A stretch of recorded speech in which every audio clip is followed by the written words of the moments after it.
Hi, welcome to The Sacred Journey. The Sacred Journey is the program that reminds you that life is a wonderful adventure and each and every experience we have is a unique and perfect opportunity for learning. I'm Joyce St. Germain, and undoubtedly you will recognize I'll call him my co-host today, my special guest. George Herrick is, okay, this could take forever, so I will condense.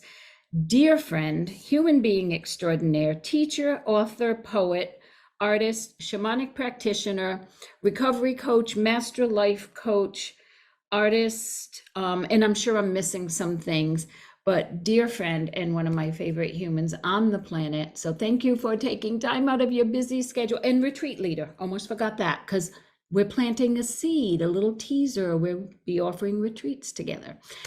Thank you for coming out of your busy schedule to Oh, and share some playful time together.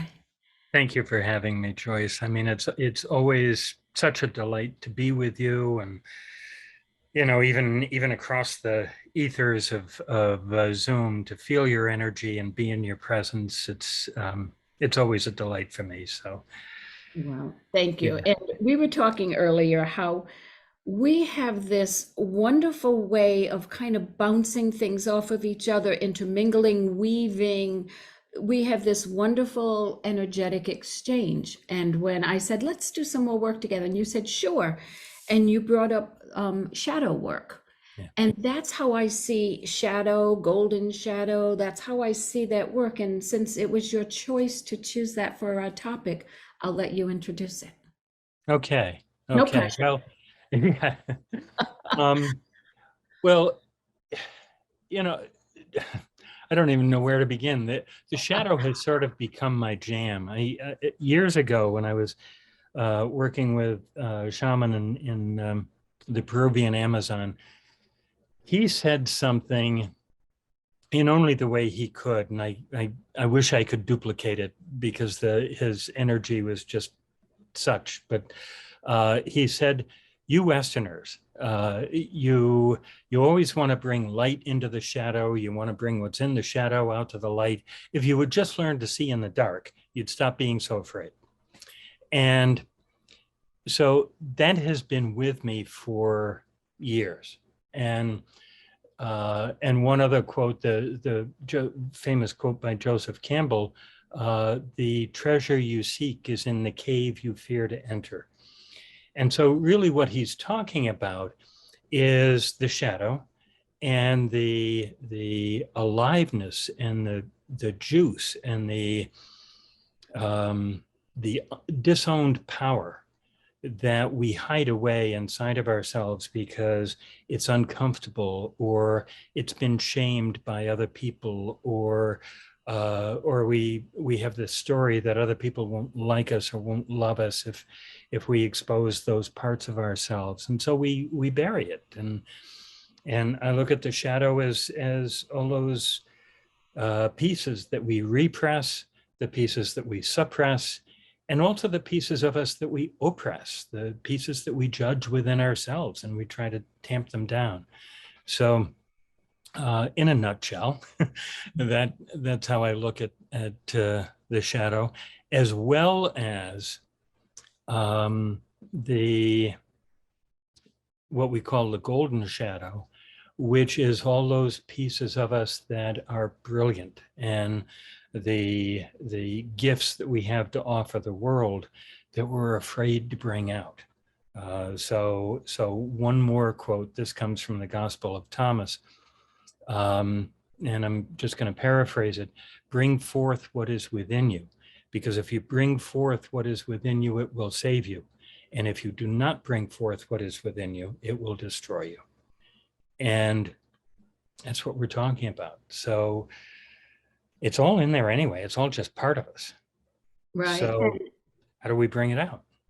I think that you and I are on the same page because we both view this through shamanic eyes, not through the eyes of psychologists. Although psychologists know about this work, and it was Jung who I believe first brought it forward, but um, there was still a stigma to it.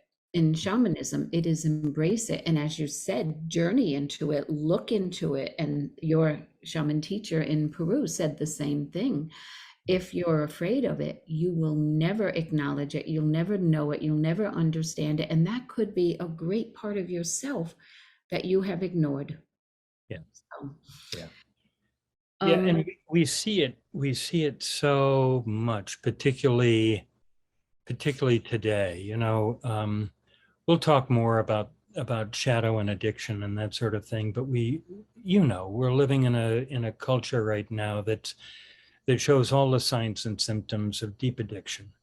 And uh, and addiction is a part of the repressed shadow. What happens when we deny it is we wind up acting it out. I mean, it wants to teach us, it wants to heal us, it wants to integrate and be a part of us because it has so much to offer. And so when we repress it, it leaks out. And that's when it gets ugly. That's when it gets messy. yeah. And when you talk about addiction, we're not talking only substance addiction. Right, If right. you look at the world, there's an addiction to power, an addiction to money, an addiction to control, an addiction to so many things, Yeah, fame, fortune. So you are right. And when we kind of sit back and look at it in that way, the shadow side is fighting desperately to get out, and where we, meaning humans, the human race, really trying real hard to stuff it and redirect attention to other things and leaving these undiscovered. So, yeah.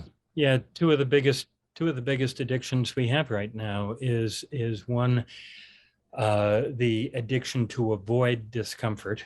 We live in a world that is often uncomfortable. It's glitchy and uncomfortable, and the world pokes at us, and that's all part of nature. And it can be the thing that inspires us to grow and to turn to each other and to become a community and all of that. But we've become very afraid of it, and we're addicted to the ways that we can avoid that discomfort. And along with that, we've become addicted to fear. And so we tune into the things that feed the fear that uh, that um, I don't know, the fear that scares us, the fear that drives us nuts, drives us mad. So anyway, Well, that's an interesting way to put it, because all the reading that you do, most of it is like, if you Google shadow and golden shadow, whoever the authors are, address things on a personal level, the human, the person. It's an individual. This is the first mhm, time I've heard anybody shape it into context of a culture or humanity, and I think you're absolutely right. yeah, And you said addiction to fear. yeah. That's one that I had not heard. Does that relate to how people um, do extreme, I'll call them sports or activities, that it's very likely and possible that you could die? Is that part of the fear, physical fear? Um, that can be an aspect of it. For some people, there might be um, an addiction to extreme sports or any kind of threatening behavior because of the rush of adrenaline. We get Oh, I addicted see. really to the adrenaline more than I mean, the action can be fun, but the adrenaline is a high. But the fear that I was talking about is almost universally, particularly in the last, I want to say 5, 6 years, people have talked about how scary the world has become, how politically and socially and social media, and everybody's talking about horrible things and injecting fear into kids and so on and so forth. And yet, what are the most popular shows on TV? The shows that either through drama illustrate those fears, or our news media that talk about only those fears out in the world. And we're glued to those things. Well, Yeah, I see that's what you're because referring there's to. a rush that happens, when when we feel fear, all those chemicals, the fight or flight syndrome, and for me, I think of it as fight, flight, freeze, or faint.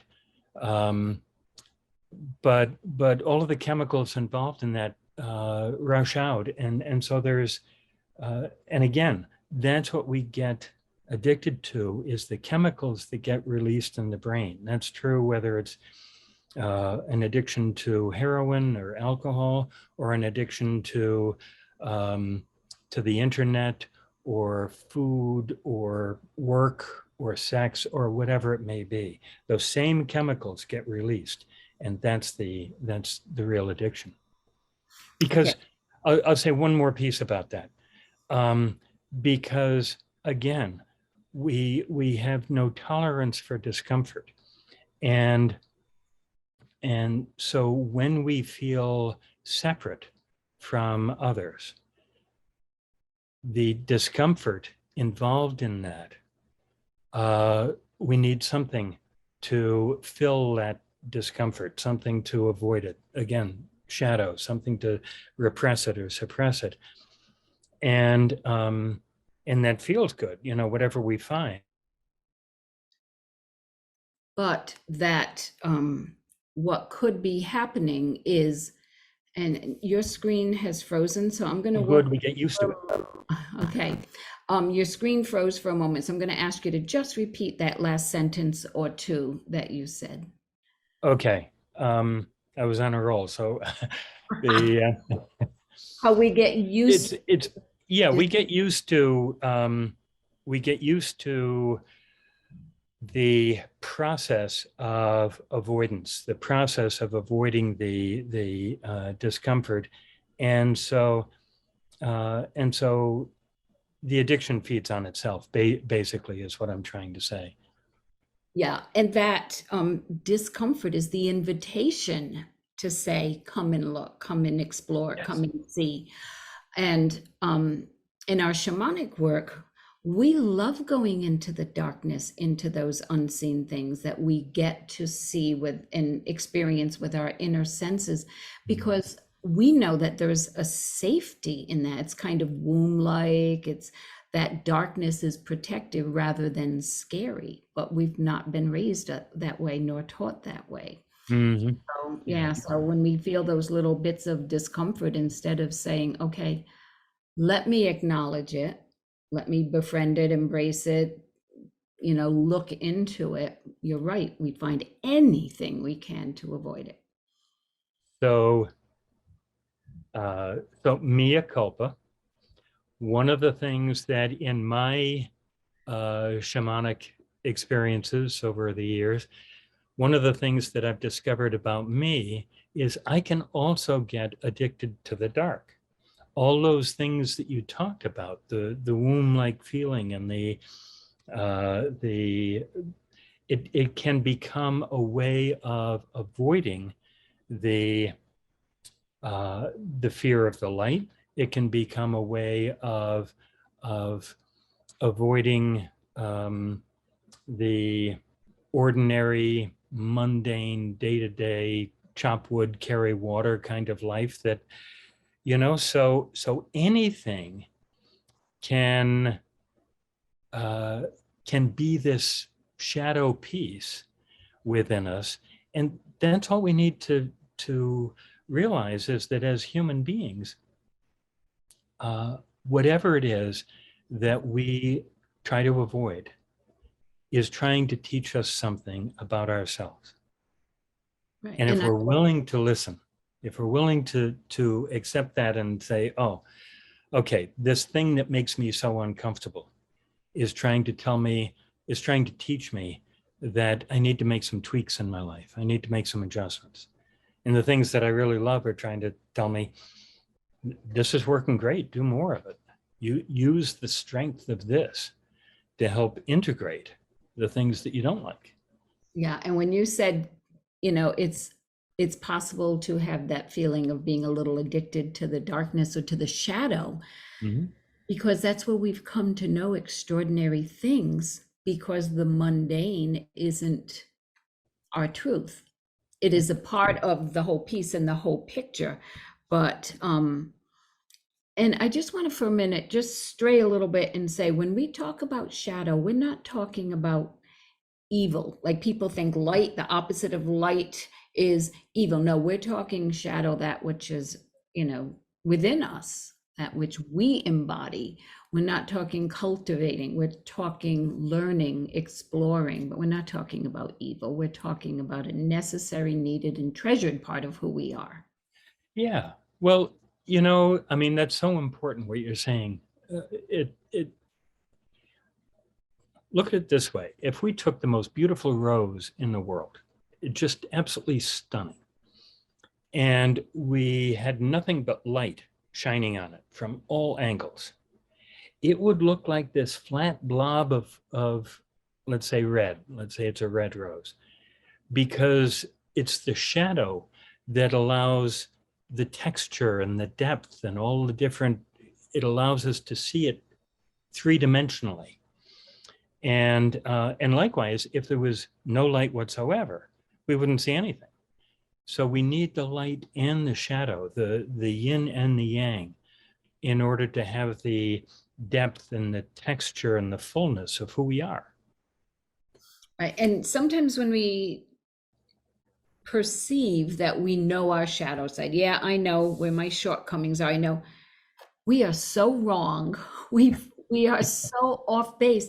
And there's a lot of research that shows that, and maybe research isn't the right way, experience that shows that sometimes what you dislike about others or what you notice and judge in others is what your shadow is poking at you about. Like if someone's greed or anger or laziness, cruelty, whatever strikes you, it's an invitation to say it isn't about them. It could be. Now, certainly we're not excusing behavior like that, but what it could Right. be saying is that's within your shadow side. Take some time, do some work. Yeah. We can't see what doesn't exist within us. And so, and that includes both the wonderful things that we see in others, but it also includes the ugly stuff, for lack of a better term. And again, that's not an invitation for self-judgment. Judging others is really an invitation to explore ourselves and take a look at that, because as we heal and integrate those aspects within ourselves, we become less judgmental of others.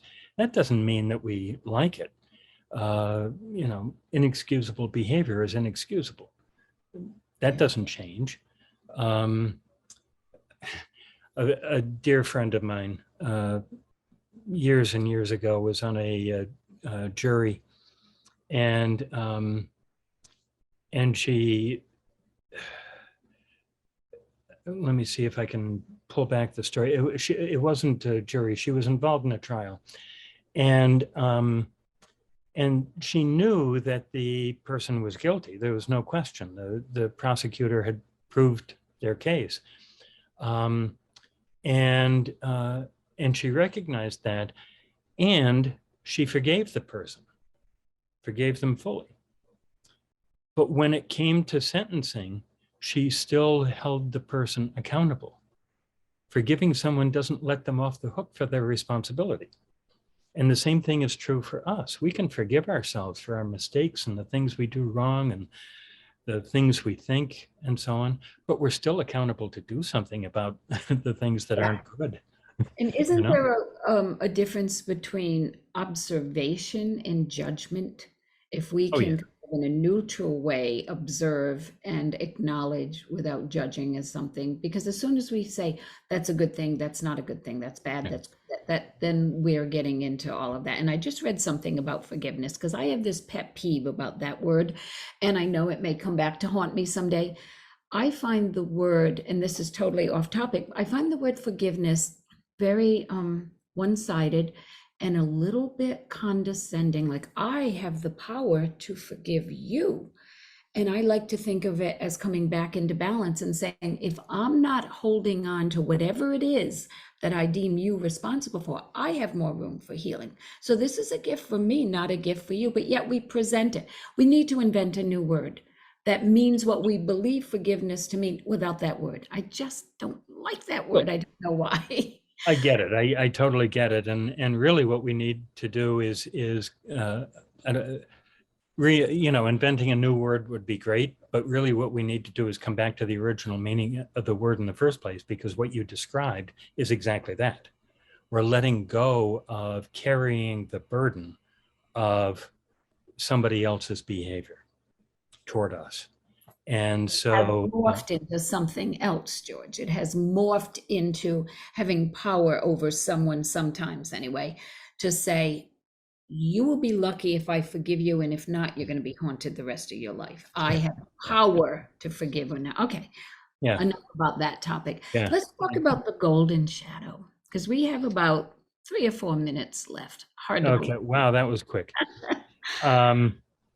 Yeah, so the golden shadow are the parts of us that that really we want to shine. You know, it's our gifts, it's our talents, it's what we're called to do in the world. It's what we're capable of, but we become afraid of it because we might feel not good enough, or not strong enough, or not this enough or that enough.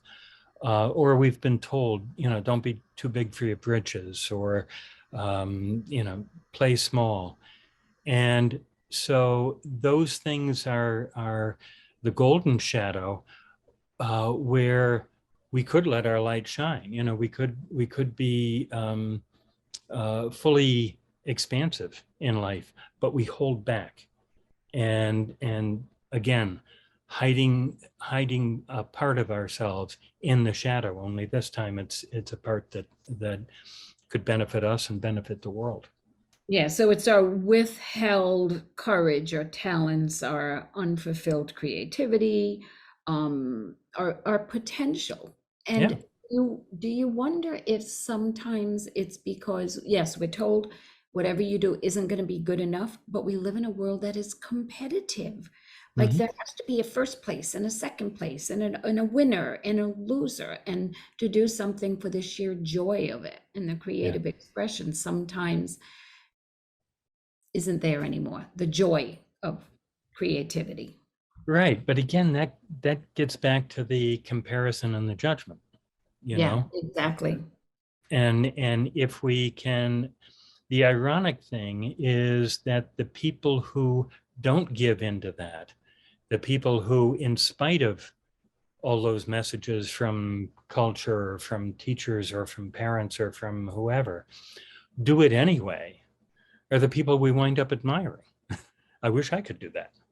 Well, you can, but you've got to go through the discomfort that they went through to shine in spite of all of the feedback you're going to get, because you will. You've been very careful to use the word discomfort. Does it ever turn into downright pain from discomfort Yeah. to Oh, pain? yeah. Okay, so Yeah. let's not sugarcoat things, Mm. but the discomfort is our first invitation to take a look at it. Yeah. Don't excuse me, if we don't acknowledge it, then it's that little poke is gentle at first, then it becomes a little bit more like a punch. So I Mm. love the word discomfort because we can all handle discomfort. Maybe not a kid. Actually, we can't. Okay, I'm giving us a lot of credit as humans. Yeah. I'll speak for myself. I can handle a little discomfort. Yeah. I'm just thinking of physical discomfort. Like if I have to go and have a medical procedure, I can handle this, but I can't handle that. Or something like that. An injury, Yeah. I can handle a little scrape, but compound fracture, no, can't handle. But discomfort to me is a reassuring word. It means you Mm. got this, you can handle it. But I think you're right. Not everyone feels that they are ready to embark upon taking a look inside that shadow and addressing that discomfort. Would you have any advice or wisdom for someone who's just at the stage of it's a little uncomfortable? Yeah, always follow the discomfort. The discomfort is your teacher. And so, I look at, we become afraid of the discomfort because it's uncomfortable. And so within the word discomfort, I include pain, fear, grief, all of the things that we don't like. But that fear is like a guide in the jungle. It might look ferocious, bullets across its chest, a bone in its nose, whatever, a big machete. But that's the one that's going to clear the path to guide us through the jungle if we're willing to follow it. And so that means with support, because we're social beings, we need support. Follow those things that are uncomfortable, own it. In healing from addiction and healing from cancer, what I recognized is if I didn't creatively express the things I was most afraid of and the things that were most painful to me, then they would have me instead of me having them. So I had to dig into my shadow and express them as a part of who I am so that I could be free of them. To the extent that they go deep. So there's always another level. But that contributed as much to my healing as any other medical procedure or anything else I went through. Okay, well, we're going to have to end here, but we'll let our viewers know that our next show that we're going to start filming in just moments will be about how creativity and creative expression can be a means to address all this and to. So anyway, thank you again, dear friend, for coming and sharing your wisdom and your being with us. And thanks to everyone that's viewing us on The Sacred Journey. We'll catch you next time.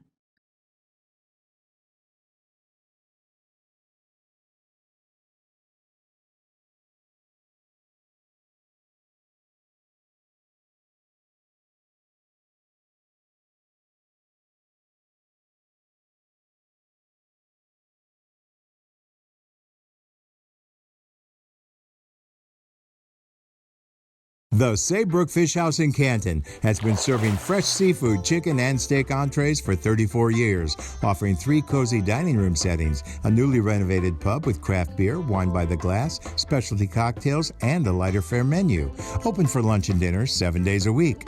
Reservations accepted for parties of 2 to 42, and gift certificates are also available. The Saybrook Fish House, nestled at the crossroads of Route 44, 202, and 179 in Canton.